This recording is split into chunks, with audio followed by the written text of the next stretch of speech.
In this video, we will explore the geography of the binomial distribution of probabilities.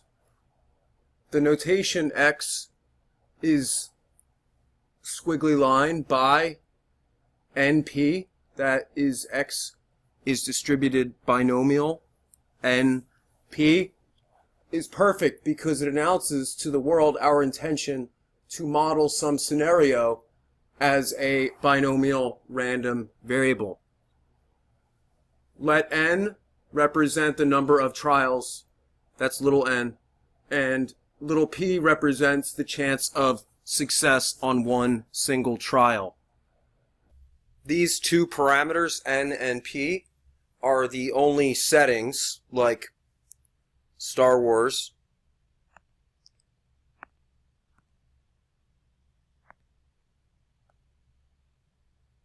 that are necessary when we're using the binomial distribution table, which is what we're going to analyze here. All right?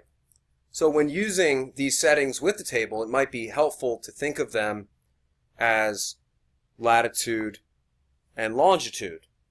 Now, personally, I don't understand complicated maps like this,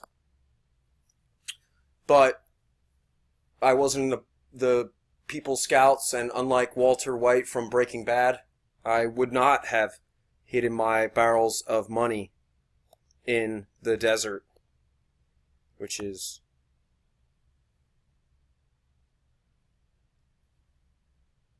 where he hid them. There he is.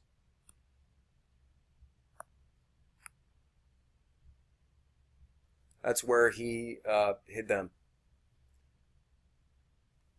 I would not have hidden my barrels of money in the desert with the only data on their location being GPS latitude and longitude coordinates, because I would have lost all of my barrels of money.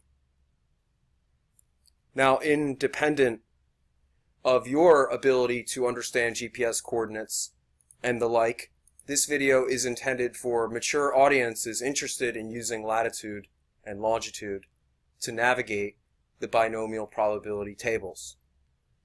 I say tables because there are actually several probability distributions organized by latitude and longitude in our tables. For some given binomial application problem, you will be given the n and the p. These are latitude and longitude.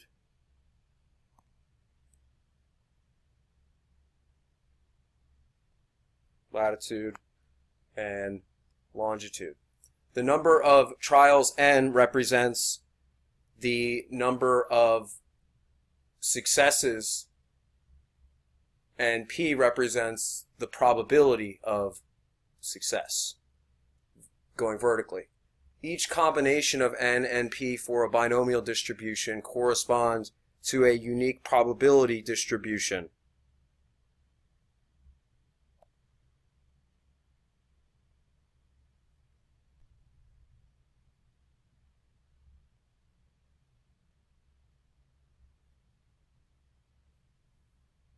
The number of trials n represents where we go horizontally, latitude. The probability of success, p, represents where to go vertically, longitude.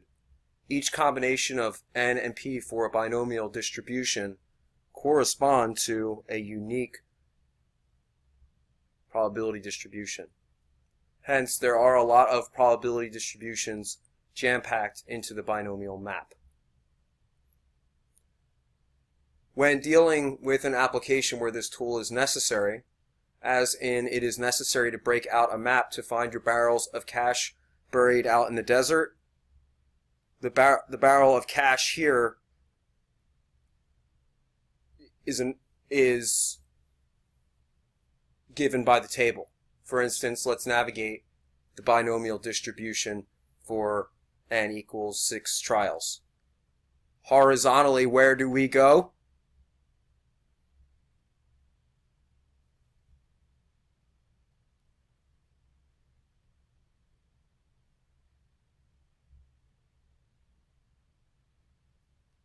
The challenge is to ignore all of the haters / noise on your way to your money spot.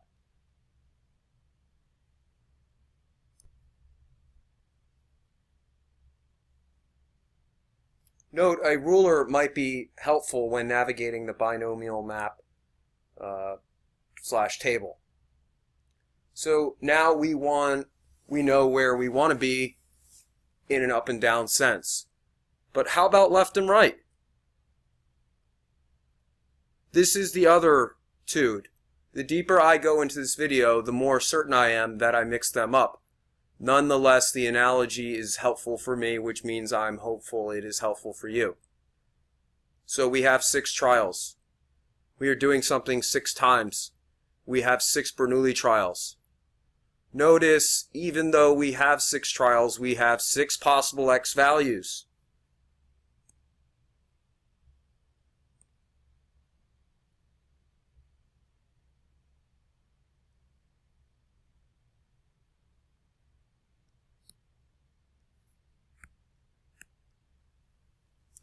Why is this?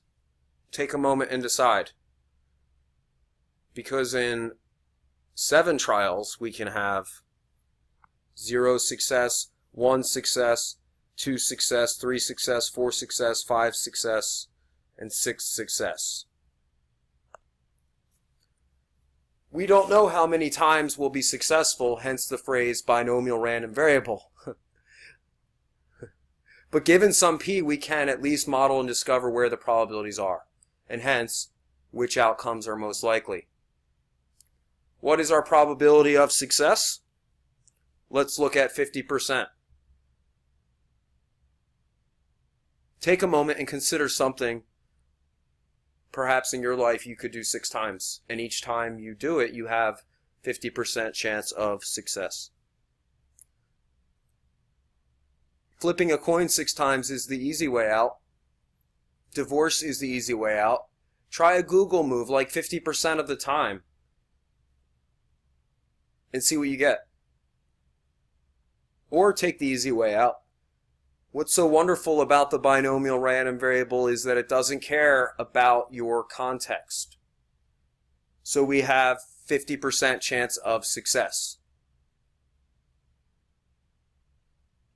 Wait, where do these numbers come from that are in the table anyway? Take a moment to consider.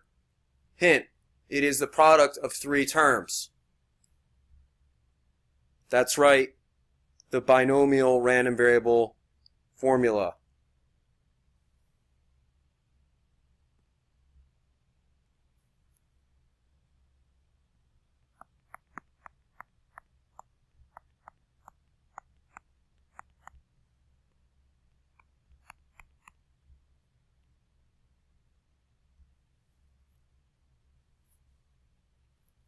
So we have found our money spot. We have located our barrel of money. With n equals 6 and p equals 0.5, we know exactly the location of the probabilities for x following a binomial distribution. Notice I have silenced all of the noise except for the spot we're interested in. This blood red box, inside are the probabilities that result from using that awesome formula for each of the x values. For instance,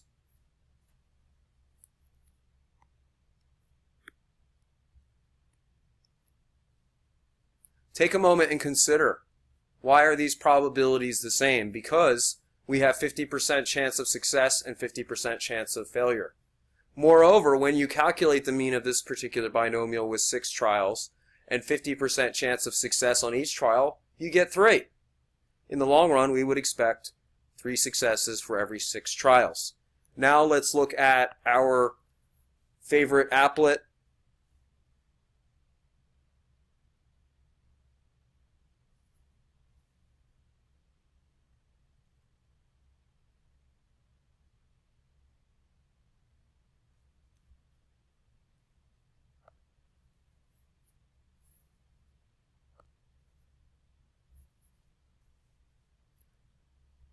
To find the mean of some binomial distribution, you take the number of trials and multiply by the probability of success on each trial.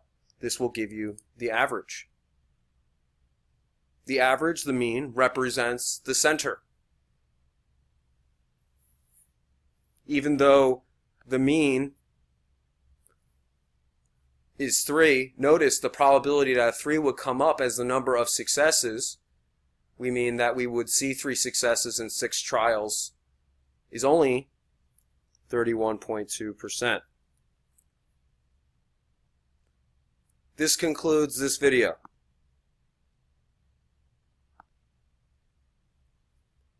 I hope you found this video about the geography of the binomial distribution helpful.